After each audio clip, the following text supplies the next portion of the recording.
Sua Voz é Mais Forte é um podcast que reúne saúde, informação e acolhimento.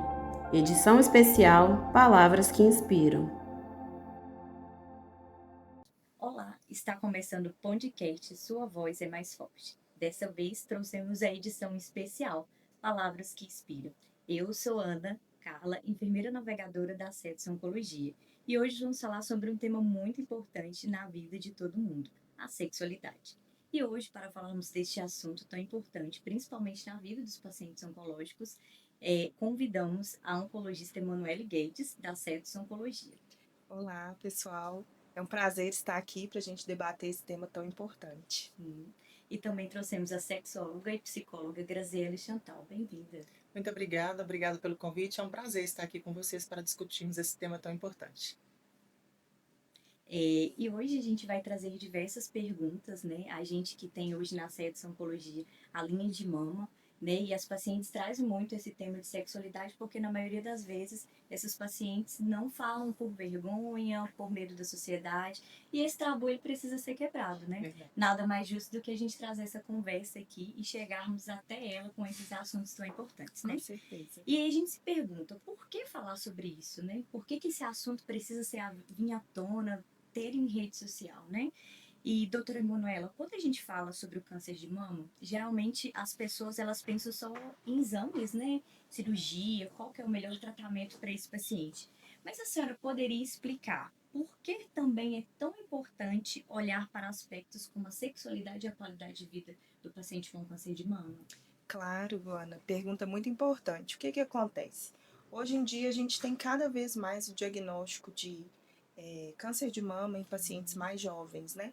E às vezes a gente só fica mais preocupado com a questão de explicar para o paciente como vai ser o tratamento, prognóstico, duração do tratamento, e a gente acaba esquecendo mesmo de abordar esse tema tão importante. Pacientes mais jovens, até as pacientes de pós-menopausa também são pacientes que podem ter, né, vida sexual ativa, mesmo durante o tratamento oncológico. A gente sabe que o próprio tratamento traz algumas alterações no organismo, alguns desconfortos que vão ocorrer mesmo, mas talvez se a gente conseguir orientar essa paciente, né, explicar para ela que isso pode acontecer, que isso é normal, que às vezes tem recursos para passar por esse período, que às vezes é um período realmente muito sensível na vida da mulher, né?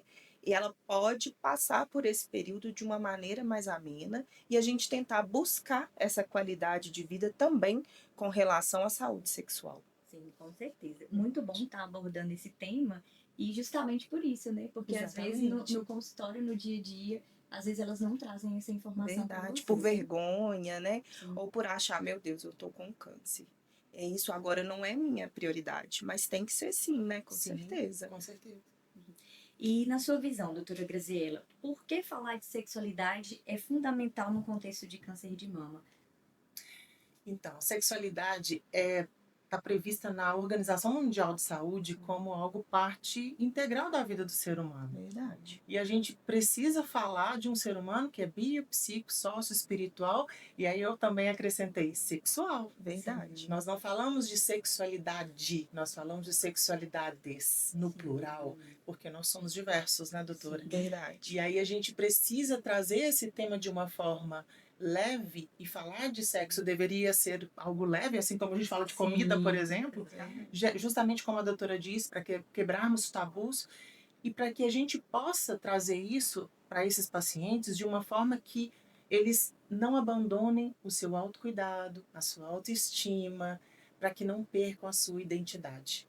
E é justamente durante o tratamento oncológico, né, que eles perdem um pouco dessa qualidade de vida, não tem esse resgate, né, acaba não trazendo essas discussões à tona e o paciente acaba ficando um pouco escasso até mesmo das informações, né? Verdade.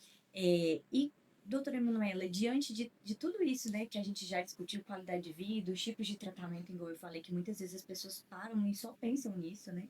Mas, assim, quais os efeitos mais comuns do tratamento, como quimioterapia, hormonioterapia, cirurgias? E isso pode influenciar diretamente na vida sexual da paciente, né? Com certeza, né? As várias modalidades dos tratamentos oncológicos podem trazer esse, digamos, efeito colateral na vida dessas pacientes, né? A própria cirurgia em si, a gente falando de câncer de mama, às vezes a paciente precisa de fazer uma mastectomia, precisa de fazer ali a retirada do mamilo, o mamilo às vezes tão importante na questão da excitação, né, do início da atividade sexual. Então, essas alterações produzidas pelos tratamentos, né, pela cirurgia, podem afetar a saúde sexual da mulher.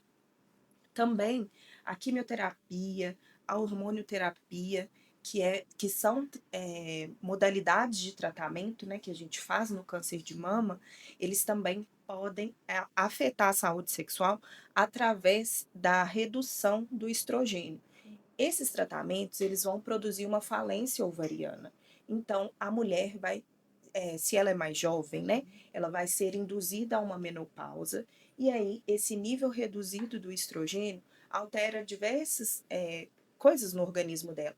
Dá atrofia da mucosa vaginal, pode dar perda do interesse, perda do libido. Às vezes a mulher tem aquelas ondas de calor, aqueles sintomas vasomotores, isso atrapalha no sono, ela não tem uma qualidade de sono boa, interfere no dia a dia dela.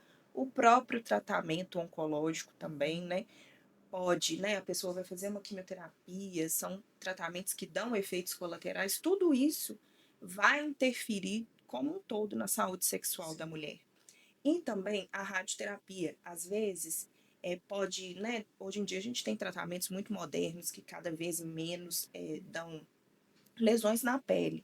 Mas às vezes isso pode acontecer. Se a pessoa faz uma radioterapia também na região pélvica, pode ter um estreitamento da vagina, pode ter o ressecamento vaginal também. Sim, Então, assim, muitas coisas vão interferir nessa saúde sexual e por isso é tão importante a gente orientar essas pacientes. sim. E são vários efeitos colaterais, né? Claro. Então, esses efeitos físicos e colaterais da paciente geram um boom para ela, né? Doutora Graziele, diante dos efeitos, quais as principais queixas emocionais e sexuais que você observa entre as mulheres no seu dia a dia mesmo de trabalho? Eu percebo que tem muita sensação de rejeição. Então tem aquele pensamento mágico, eu não sou mais a mesma, eu não tenho mais o mesmo corpo, então a minha parceria vai me rejeitar, eu não sou mais aquela pessoa que tem aquele corpo que é sexual, que é sensual. Então o pensamento mágico de que eu não sou mais uma pessoa funcional leva essa pessoa a perder-se de si mesma. E isso é muito ruim porque ela perde o autocuidado, ela perde o autoamor. Às vezes até mesmo também, né, a parceria da pessoa acha que pode estar cobrando alguma coisa dela, né, Exato. e também tem dificuldades em abordar esse De assunto, acolher, né? acolher e depois tentar reverter, porque Exato. durante uma fase do tratamento isso pode acontecer, Sim, sim. mas a tendência esses sintomas irem né, se resolvendo e a pessoa voltar ali ter aquela sexualidade. É isso que a gente espera, que a gente consiga resgatar isso, né, E é ao possível, longo né? do tratamento, com certeza. Igual a gente iniciou hoje nosso podcast falando de tabus, né? Muitas vezes esses efeitos colaterais na paciente, ela é controlada, só que o medo, o anseio Exato, Ana. disso traz para a paciente uma maior dificuldade, uma maior aproximação. Né? Fala assim, meu Deus, eu estou vivendo lutando contra um câncer e agora isso não tem que ser minha prioridade, mas não, tem que ser, Sim, né? Com sim. certeza. E eles acabam colocando a autoestima e relacionamentos totalmente juntos, porque aí acaba afetando, né? E aí a gente traz à tona que talvez a doutora Graziela possa nos explicar ainda de uma forma mulher. Muitas mulheres, elas relatam mudança na autoestima, igual a gente discutiu aqui, e até mesmo dificuldade de achar relacionamentos pós-tratamento ou durante o tratamento.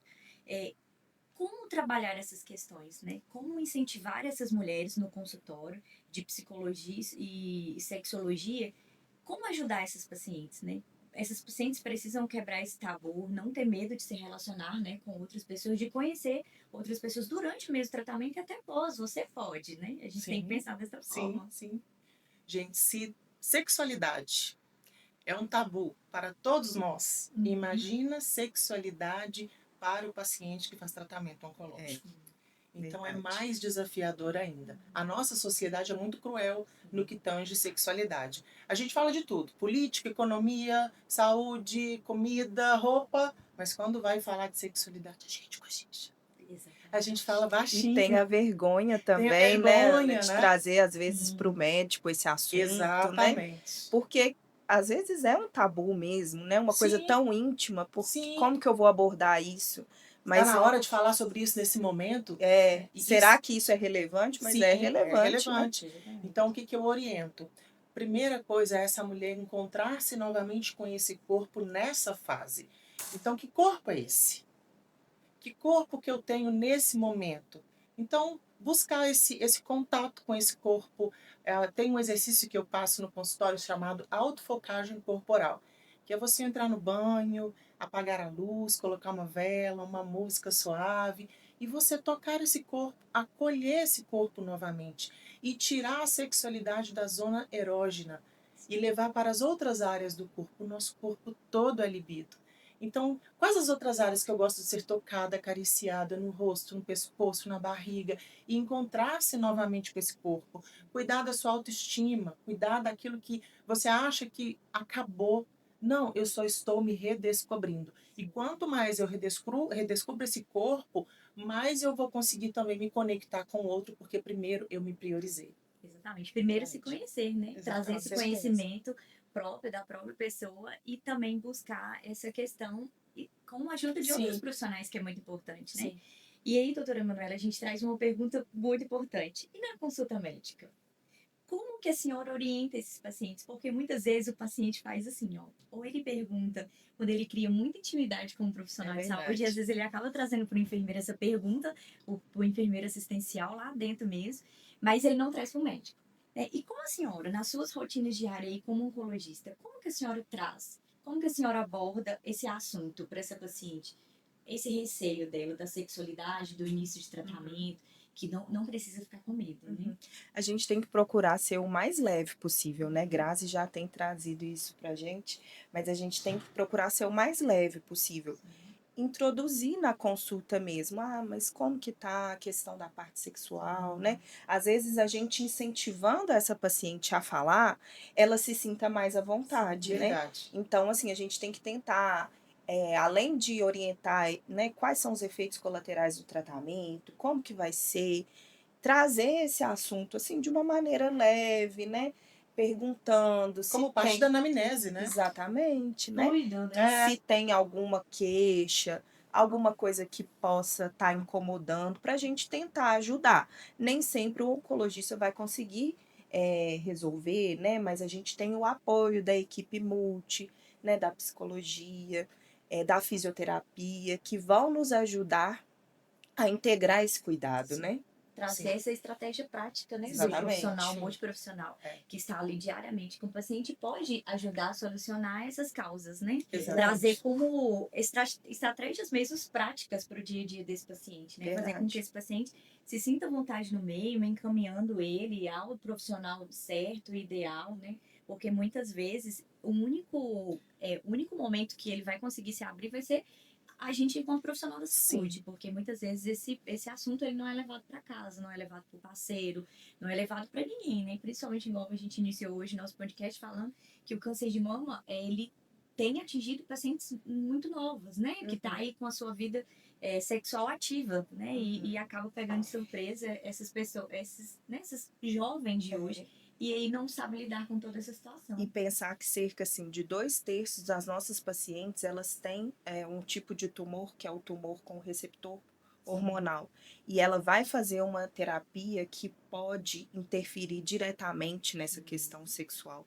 Então, assim, é muito importante a gente tentar trazer isso mesmo, para que a gente consiga melhorar a qualidade de vida, que é isso que a gente está discutindo aqui, né?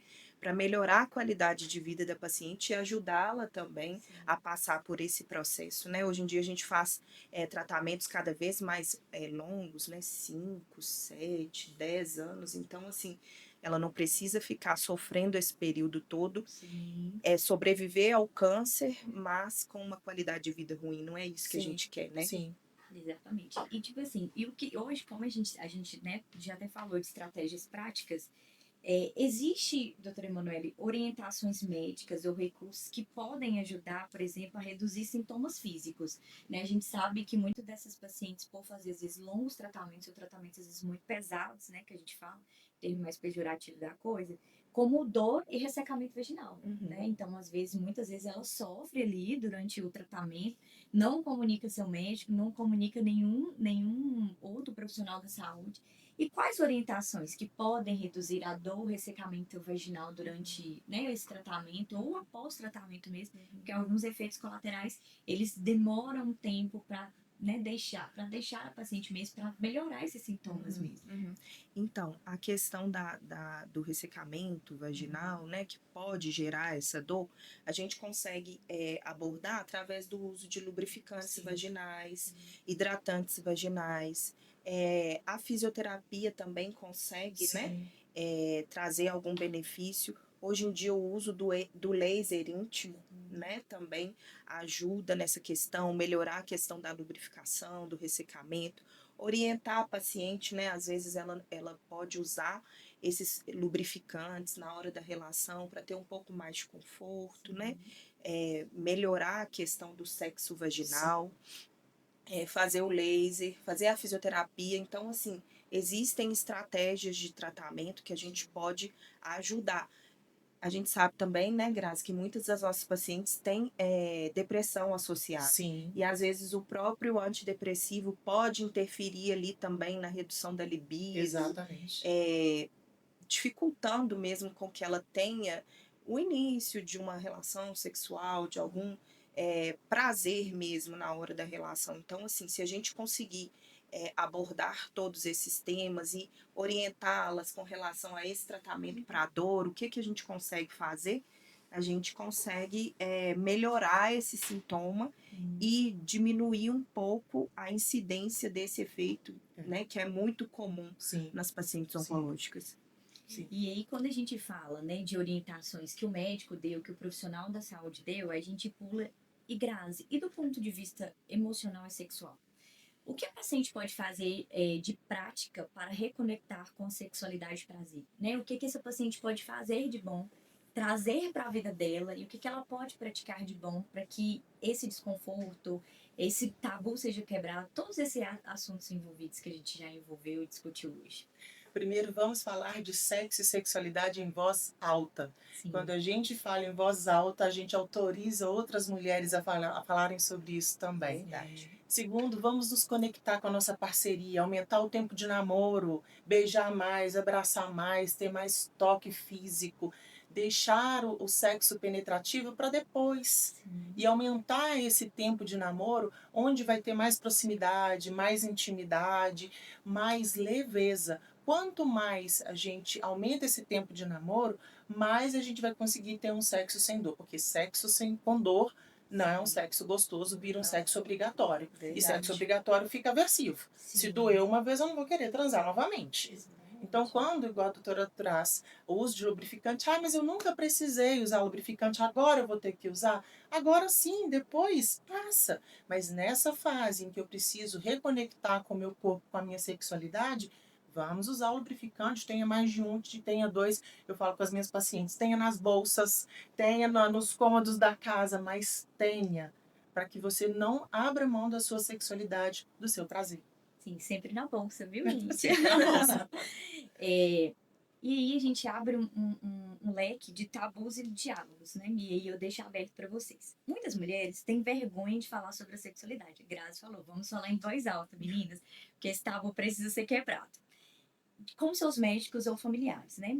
Como cada uma de vocês acredita que podemos quebrar esse tabu e incentivar um diálogo mais aberto e acolhedor? Então, vocês como profissionais em consultório, como que vocês... o que a gente pode? O que a gente pode passar para os nossos pacientes? O que a gente pode afirmar para ele que esse tabu precisa ser quebrado, sabe? Porque na maioria das vezes eles acham que a gente nem só tá ali falando por ser um protocolo clínico e tudo mais. Não. O que vocês, enquanto profissionais de saúde, pode? Como quebrar esse tabu com essa paciente? Como que a gente tem que incentivar o diálogo com elas, né? Então, abrir essa conversa. Pode falar. Eu acho que é começar mesmo, né? A gente, como profissional, abordar esse assunto, né? Sim. Porque se a gente não trouxer a consulta, a paciente já está toda cheia de receio, de medos, ela não vai trazer. Então, a gente fazer, né, como a Grazi falou, fazer parte da nossa anamnese, conversar, trazer o assunto para a roda, né? Sim. Falar com a paciente, olha, você vai fazer um tratamento, ele vai te dar X efeitos colaterais, mas a gente consegue reverter. Existem equipes né, preparadas para nos ajudar. Você não precisa passar por isso de uma maneira silenciosa. Não é um castigo, né? A gente tem que tentar trazer esse assunto de uma maneira leve, como a gente tem feito aqui agora Sim. nesse momento, né?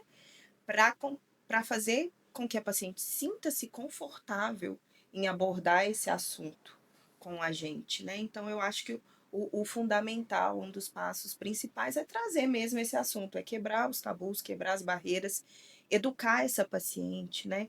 O companheiro ou a companheira, explicar o que está acontecendo, como que vai acontecer, o que pode acontecer, que existem recursos para a gente tentar reverter isso. Às vezes a pessoa também não tem, né, um parceiro, uma parceira naquele momento, mas não é porque ela está fazendo um tratamento oncológico que a vida terminou ali, né? Vai ter um capítulo ali depois daquela história. Então não é porque fez esse tratamento que vai ficar com estigmas e sequelas para a vida toda. A gente tem que abordar, trazer esse assunto de maneira tranquila, leve e normalizar mesmo, né? A questão do sexo. É verdade. Quando nós, profissionais de saúde, trazemos isso na consulta ali, de forma a psicoeducar, a gente abre esse espaço de diálogo. Então, olha, a minha médica falou isso, a minha psicóloga, nossa, a enfermeira falou sobre isso, então eu também posso falar. É como se nós dessemos uma autorização. E ali nós nos tornamos corresponsáveis também por trazer esse assunto dentro da consulta. E tentar desconstruir crenças. Sim. Porque se para todo mundo já existem muitas crenças relacionadas à sexualidade, imagina também para esse paciente que tem que lidar com outras questões, outros efeitos colaterais. Então a gente tem que psicoeducar, a gente tem que desconstruir crenças que às vezes não são nem da pessoa. Eu ouvi da minha mãe, eu ouvi do meu pai, eu ouvi da amiga, eu ouvi na internet, eu li na internet. Então a gente tem que trazer isso de forma leve para que a gente possa, como a doutora disse, naturalizar. Exatamente. E quando o assunto trazido para o paciente de forma leve, ela se abre muito mais com a gente enquanto profissional de saúde, né? Muito mais. E essa conversa, ela não precisa ser aberta no meio do tratamento do paciente. A gente já pode iniciar falando sobre esse assunto, sobre os efeitos colaterais, né? E pontuar isso. Por que a gente fala de tanto efeito colateral como náusea, vômito, inúmeros efeitos colaterais que a quimio, hormonioterapia, radioterapia traz?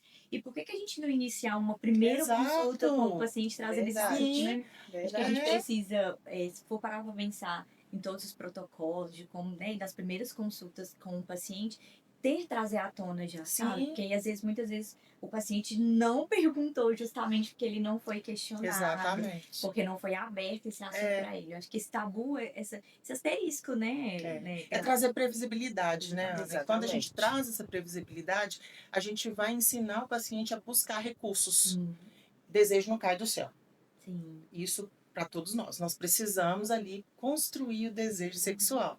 E se a gente traz essa previsibilidade dentro do tratamento, a gente vai fazer com que esse paciente busque alternativas junto com a sua parceria. Com certeza. E Grazi, que mensagem, né? Você como psicóloga, você como sexóloga, você que atende milhares de mulheres todos os dias aí no seu decorrer, né, dos seus atendimentos, que mensagem você deixaria para as mulheres que estão nos ouvindo, para elas se sentirem seguras em relação à sexualidade durante e após tratamento? Que mensagem você traria para essas pacientes, né, para essas mulheres que nos escutam? Eita!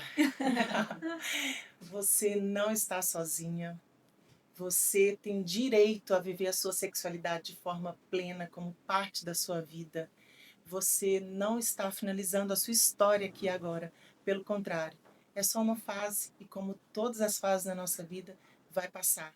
Se você se acolhe, se respeita, se ama e entende que você também precisa cuidar da sua sexualidade, como autoestima, autocuidado, seus sonhos, planos, A nossa sexualidade é um grande armário, cheio de gavetinhas.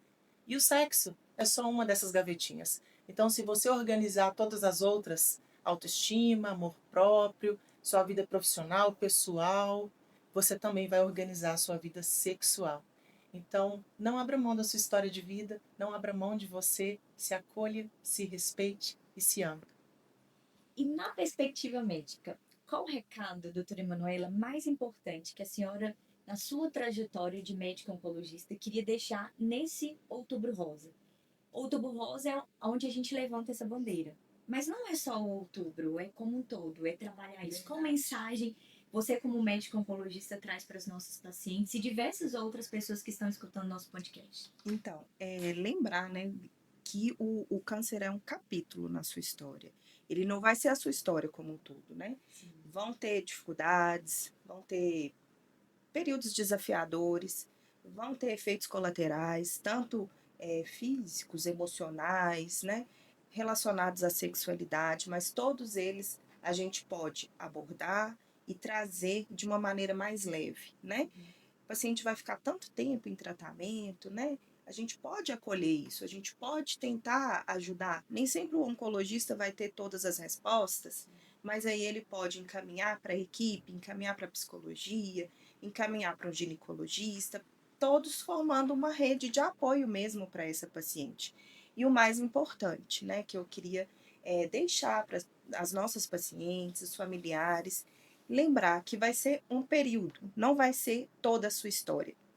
Vai ser um período difícil, vão ter dúvidas, vão ter dificuldades, mas quando a gente está junto, a gente traz assuntos não só relacionados ao sexo, mas as outras dúvidas, quando elas são acolhidas, né, por profissionais que conseguem ajudar essa pessoa, essa fase se torna mais leve, né?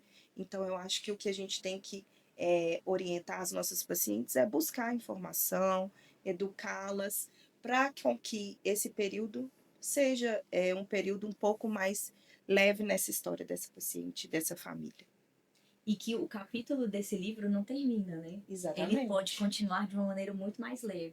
Quando se certeza. procura o profissional certo, na hora certa, você não precisa esconder, você precisa quebrar esse tabu. E eu acho que essa é a mensagem que a gente gostaria de trazer. Esse livro precisa continuar sendo escrito. Isso. E nós, como profissionais da saúde, trazer essas informações. E diante de todas as informações colocadas nesse podcast, que vai chegar a milhares de pacientes, milhares de pessoas, milhares de familiares, que juntos vão construir a nova história desse paciente, quebrando esse tabu da sexualidade, eu gostaria muito de agradecer vocês, doutoras, por compartilhar tantas informações tão importantes para essas pessoas que nos escutam. Eu tenho certeza de que muitas mulheres vão parar e agora vão pensar e trazer essas informações para os médicos, né, para o psicólogo dela, para a sexóloga dela e discutir esse assunto que é tão importante, né? Com certeza, em casa e onde elas estiverem assistindo esse podcast, elas vão se sentir muito acolhidas. E você que nos ouve, lembre-se, Outubro Rosa é o quê? É sobre prevenção, cuidado, integral e qualidade de vida. Até a nossa próxima edição especial. Espero todas vocês lá. Obrigada, Grazi. Obrigada, Ana, muito pelo obrigada. convite. Obrigada. Foi muito legal esse nosso bate-papo. Muito. Vamos fazer mais bate-papos Vamos assim, sim. que elas tenho certeza que elas vão se sentir muito acolhidas por isso. Muito Foi um obrigada. prazer. Prazer é todo meu. Obrigada.